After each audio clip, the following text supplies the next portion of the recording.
चलिए क्वेश्चन क्या है हमारा। क्वेश्चन में हमें दे रखा है रिजर्व एंड सरप्लस। क्वेश्चन सबने देख लिया। हमारे पास रिजर्व एंड सरप्लस दे रखा है। पहले 120 था और अभी जो है वो 25,000 है। तो अभी ये क्या हो रहा है, हमें लॉस में जा रहे हैं हम। पहले 1,20,000 हमारा प्रॉफिट था और इस बार सिर्फ 25,000 प्रॉफिट है। तो अगर हम कंपेरेटिव उसमें ले रहे हैं तो हमारे पास क्या है, ये लॉस में जा रहे हैं हम। ठीक है। अब इस तरह की हमारी कुछ वैल्यूज दे रखी है और दूसरी तरफ एडिशनल इंफॉर्मेशन में, चलिए एडिशनल इंफॉर्मेशन में हमारे पास एक तो एडिशनल लोन दे रखा है जो कि हमने 1 जुलाई को लिया है। ठीक है। दूसरी तरफ tax paid during the year दे रखा है। ये दो के बस, कुछ है ही नहीं इस क्वेश्चन के अंदर। इतना सिंपल सा क्वेश्चन है जो तुमसे नहीं हो रहा है। हाँ जी, चलो सबसे पहले हमें क्या निकालना है, हमें टैक्स की वैल्यू चाहिए, net profit before tax and extra ordinary item चाहिए, राइट। तो हमारे पास सबसे पहले तो हम यहाँ पे प्रॉफिट की बात कर लेते हैं। नेट प्रॉफिट हमारा कितना है, और ये क्वेश्चन कौन सा है, ये प्रीवियस ईयर क्वेश्चन पेपर में से आया हुआ क्वेश्चन है। फाइन। तो इस तरह के क्वेश्चन आपके एग्जाम के अंदर आते हैं, ये प्रीवियस ईयर का ही क्वेश्चन है। ठीक है। तो अगर हम नेट प्रॉफिट की बात कर रहे हैं, पहले 120 था और अभी कितना है 25,000 है, तो कितना हुआ हमारे पास, हमारे पास 95,000 का लॉस है। इसलिए हमने इसको नेट प्रॉफिट के नाम पे ब्रैकेट में लिखा है। समझ में आ गया। हम नेट लॉस भी लिख सकते हैं इसको, तो कंफ्यूज मत होना कि प्रॉफिट लिखा है तो ये प्रॉफिट है, अगर ब्रैकेट के अंदर है तो ये नेगेटिव वैल्यू है। ठीक है। नेगेटिव प्रॉफिट मतलब लॉस। क्लियर हो गया। अब हमें यहाँ पे चाहिएगा tax provision, right. Tax provision for current year. Current year का हमें प्रोविजन चाहिए, मतलब provision made during the year, और वो हमें क्वेश्चन में दे नहीं रखा है। अब कैसे पता चलेगा हमें, हमने ये प्रीवियस ईयर वाले को करंट ईयर वाले को यहाँ पर डायरेक्टली क्यों नहीं ले लिया, क्योंकि हमें यहाँ टैक्स की 3 वैल्यू दे रखी है, ओपनिंग और क्लोजिंग। देखो क्वेश्चन में क्या दे रखा है, ओपनिंग टैक्स प्रोविजन 70 का और क्लोजिंग टैक्स प्रोविजन 68 का है। तो ओपनिंग क्लोजिंग ये है, अगर ये सिर्फ 2 वैल्यू होती तो हम करंट ईयर वाली यहाँ लिखते, प्रीवियस ईयर वाली नीचे माइनस करते और सेटल हो जाता चीजें। लेकिन हमें एडिशनल इंफॉर्मेशन में एक और दे दी गई है जिसको हमने बोला है टैक्स पेड। क्लियर। तो पहले इसका अकाउंट बना लो, यहाँ पे बना लेते हैं हम टैक्स प्रोविजन का अकाउंट बना लेते हैं। क्लियर हो गया। अब यहाँ पे कब कहां से स्टार्ट करोगे, टू साइड से स्टार्ट करोगे, बाय साइड से स्टार्ट करोगे। क्या होता है टैक्स प्रोविजन, ये डिपेंड करता है कि जिसका अकाउंट बना रहे हो वो क्या है, एसेट है या लायबिलिटी है। टैक्स प्रोविजन लायबिलिटी है, प्रोविजन किसी भी तरह का है, लायबिलिटी है। तो प्रोविजन स्टार्ट होगा यहाँ से। बोलो जरा ओपनिंग वैल्यू कितनी है, 70,000, राइट। चलिए नेक्स्ट क्लोजिंग हम इस साइड डाल देंगे। ठीक है, क्लोजिंग हम इधर डाल दें बाय, क्या रहेगा क्लोजिंग बैलेंस या बैलेंस सीडी, कितना रहेगा आपके पास 68,000 आपका क्लोजिंग वैल्यू दे रखी है। एक और वैल्यू साथ के साथ दे रखी है टैक्स पेड। तो टैक्स पेड हमारा इस तरफ आता है। तो टैक्स पेड कितना रहेगा आपका, कितना पे कर रखा है, हाँ जी 53,000 पेमेंट कर रखी है। तो टोटल कर लेंगे, जिस साइड ज्यादा वैल्यू है उस तरफ को टोटल कर लेंगे, कितना हो जाएगा 8 3 11 और यहाँ पे आपका 11 और 1 12, सो 121 ये आपकी वैल्यू आ गई, राइट। अब यहाँ पे बैलेंसिंग फिगर क्या आएगा, इसको क्या बोलेंगे, बाय करंट ईयर प्रोविजन या ड्यूरिंग द ईयर। ठीक है। तो आपके पास क्या रहेगा, tax provision during the years. ठीक है, अपने अपने उसमें लिख लो, बाद में कंफ्यूज मत होना। Bye tax provision during the year. Clear हो गया। जब हमें 3 वैल्यू दी गई हैं तो हमें इन दोनों वैल्यूज पे मेनली फोकस करना होता है। तीसरी वैल्यू इन दोनों में से ही कोई एक होगी। अगर ये दे रखा है ये निकालना है, ये दे रखा है तो ये निकालना है। ठीक है। कितना बचेगा हमारे पास, कितनी वैल्यू बचेगी यहाँ पे 51,000 आपकी tax provision made during the year निकल के आएगा, जो कि हमें यहाँ पे लेना है। ठीक है। तो ये कितनी है आपकी 51,000। कोई एक्स्ट्रा ऑर्डिनरी इनकम खर्चा कुछ दे रखा है, नहीं दे रखा। क्लियर। तो यहीं पे इसको सेटल कर लेते हैं और हमारे पास क्या निकल जाएगा, net profit before tax and extra ordinary item. Extra ordinary item तो है ही हमारे पास, राइट। तो यहाँ पे कितनी वैल्यू आ जाएगी हमारे पास, अगर हम इसमें से माइनस कर देते हैं तो 44,000 का अभी भी हमारे पास लॉस है। प्लस माइनस का स्पेशली ध्यान देना, यही मिस्टेक होती है बहुत ज्यादा, ठीक है। चलिए क्लियर हो गया। तो हमारे पास क्या निकल गया है, net profit before tax and extraordinary item. चलो अब हमारे पास कुछ नॉन कैश या नॉन ऑपरेटिंग आपके पास कुछ एक्सपेंडिचर्स हैं। जैसे कि सबसे पहले क्या होता है, अब तक तो आपको रट गया होगा, रट जाना चाहिए था, रट गया होता तो अब तक क्वेश्चन सॉल्व कर लेते थे। क्लियर। तो डेप्रिसिएशन कितना है, सबसे पहले तो डेप्रिसिएशन एमोर्टाइजेशन इस तरह की वैल्यूज आती है। यहाँ पे डेप्रिसिएशन देखो क्वेश्चन में दे रखा है, पहले 23 था, इस बार 48 है, तो कितनी वैल्यू रही आपकी, हाँ जी 25,000। क्या प्लस या माइनस, हाँ, क्यों होगा माइनस, डेप्रिसिएशन एक्सपेंडिचर है। अगर वहां पे वो ब्रैकेट के अंदर दिखा रखा है मतलब वो उस साल में वहां माइनस हुआ है, वो बैलेंस शीट के अंदर दिखाने का तरीका है। आपको यहाँ पे फोकस करना है कि वो तो वहां माइनस करके दिखा रखा है मशीनरी में से, लेकिन डेप्रिसिएशन को एक्सपेंडिचर है जो प्रॉफिट एंड लॉस अकाउंट के अंदर लिखा जाता है। आप यहाँ पे इसको पॉजिटिव वैल्यू के अंदर लिखोगे कि डेप्रिसिएशन का डिफरेंस जो है 25,000 का आ रहा है। लास्ट ईयर जो है कितने का लगा था, लास्ट ईयर ये डेप्रिसिएशन 23,000 का था और इस बार ये डेप्रिसिएशन 48,000 का। तो डिफरेंस कितना आया, इस साल में कितना डेप्रिसिएशन लगा है, 25,000 का लगा है, राइट। नॉन कैश एक्सपेंडिचर, ठीक है।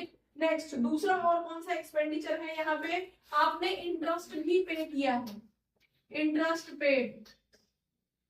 पे कर रहे हो। अब इंटरेस्ट किस पे कर रहे हो, डिबेंचर्स पे, और डिबेंचर्स कितने, लॉन्ग टर्म लोन वाले।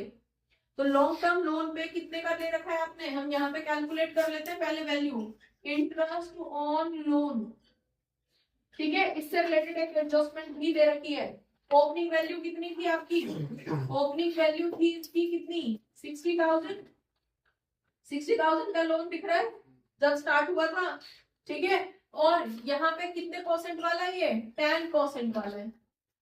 तो ये तो पूरे साल से चल ही रहा है, तो इसका 6,000 तो रहेगा ही। तो यहाँ पे 6,000 इंटरेस्ट रहेगा 10%, ये तो रहेगा ही। लेकिन एडिशनल लोन भी यहाँ पे नजर आ रहा है, डिफरेंस नजर आ रहा है 20,000 का। और साथ के साथ एक एडिशनल इंफॉर्मेशन आपको दे दी गई है कि ये जो एडिशनल लोन है ये 1 जुलाई को लिया गया था, 1 जुलाई को। तो जो एडिशनल कितना हो गया, एडिशनल लोन कितना आया आपका यहाँ पे, एडिशनल लोन कितना रहा, 20,000 का है, 20,000 का ही तो एडिशनल है। पहले से 60 तो पहले से ही चलता आ रहा था, 20,000 और लिया है तभी तो 80 हुआ है, ठीक है। वो आपने कब लिया है, 1 जुलाई को। तो इसका मतलब है इस पे जो इंटरेस्ट होगा जुलाई से मार्च तक लगेगा।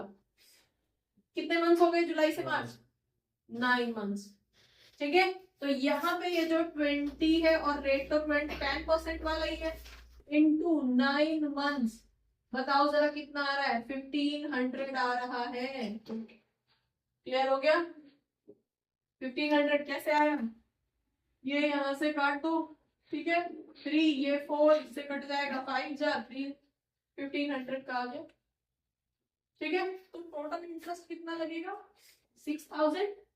जो 60,000 पहले दिन से चल रहा है उसपे तो पूरे साल का लगेगा, और जो एडिशनल वाला लिया है जुलाई में उस पे 9 मंथ्स का लगेगा। तो टोटल इंटरेस्ट आपका कितना आ गया, 7,500 आपका टोटल इंटरेस्ट आ गया, ठीक है। लिख दो इंटरेस्ट पेड कितना, 7,500 का टोटल इंटरेस्ट, और क्योंकि एक्सपेंडिचर है इसलिए प्लस की वैल्यू आएगी, ठीक है। डन, आगे बढ़ो, क्लियर है, हाँ जी सत्य बाबू समझ में आ गया। चलिए नेक्स्ट आगे बढ़े। अब और कोई आइटम हमारा, कोई गेट वगैरह कुछ दे रखा है यहाँ पे, डन। तो इसे यहीं पे ही सॉर्ट कर देते हैं। क्या निकल के आया आपके पास, cash from operating activity, right, operating activity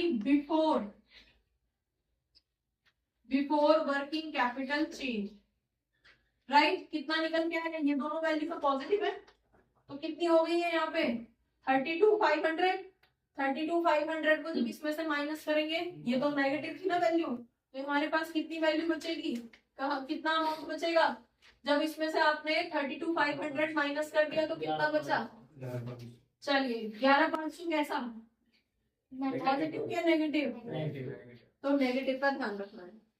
ठीक है, अब हम वर्किंग कैपिटल जो चेंज हो रहा है उसको देख लेते हैं। वर्किंग कैपिटल तो आपको क्या देखने हैं, करंट एसेट्स, करंट लायबिलिटीज, देखो जरा क्या क्या है। करंट लायबिलिटीज से स्टार्ट कर लेते हैं ऊपर से, तो हमारे पास लायबिलिटी क्या है, ट्रेड पेबल्स, पहले 20 थे अब 6,000 है, इसका मतलब क्या है, पेमेंट हो गई है तभी तो कम हुई है, तो आपके ट्रेड पेबल्स क्या रहे, 14,000 पे हो गए हैं, कैश का आउटफ्लो हो गया है। ठीक है, दूसरी चीज, अब और कोई लायबिलिटी में नहीं है, एसेट साइड पहले 60 थी अब 67 है, मतलब 7,000 की और खरीदी गई है, राइट। तो इन्वेंट्री की बात कर रहे हैं, तो इन्वेंट्री भी अगेन 7,000 का इनफ्लो हुआ है इन्वेंट्री की वजह से, राइट। नेक्स्ट आपके पास आ जाते हैं ट्रेड रिसीवेबल्स, पहले 65 थे अब 51 हुए हैं, तो यहां से तो थोड़ा सपोर्ट मिला है। ट्रेड रिसीवेबल्स क्या रहेंगे, 14,000 का प्लस हुआ है, पहले हमारा ज्यादा पैसा ब्लॉक था, पहले हमारे 65,000 ब्लॉक था, अब 51 ब्लॉक है, इसका मतलब है जो डिफरेंस है वो आ गया तो इनफ्लो हो गया, राइट। अब कुछ अदर करंट एसेट भी दे रखे हैं, पहले 4,000 के थे और अब 0 है, इसका मतलब है वो भी आ गए हमारे पास, कैश में कन्वर्ट हो गया। तो अदर करंट एसेट्स आपके कितने के, 4,000, वो भी आपका प्लस की वैल्यू। ठीक है जी, क्लियर। और कोई करंट एसेट करंट लायबिलिटी दे रखी है क्वेश्चन में, कर दो इसको सॉल्व, कितना आएगा आपका 14 और 7 21, और 21 में से आपका 18 माइनस जाएगा तो कितना बचा, 3,000।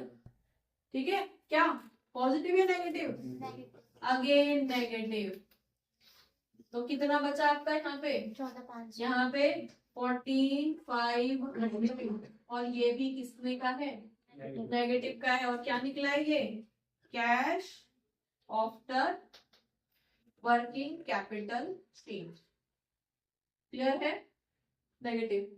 अब यहाँ पे हमें इसके बाद में हमें क्या करना होता है, जो हमारे टैक्स जो एडजस्टमेंट यहाँ पे हुई थी उनको रिवर्स करना होता है।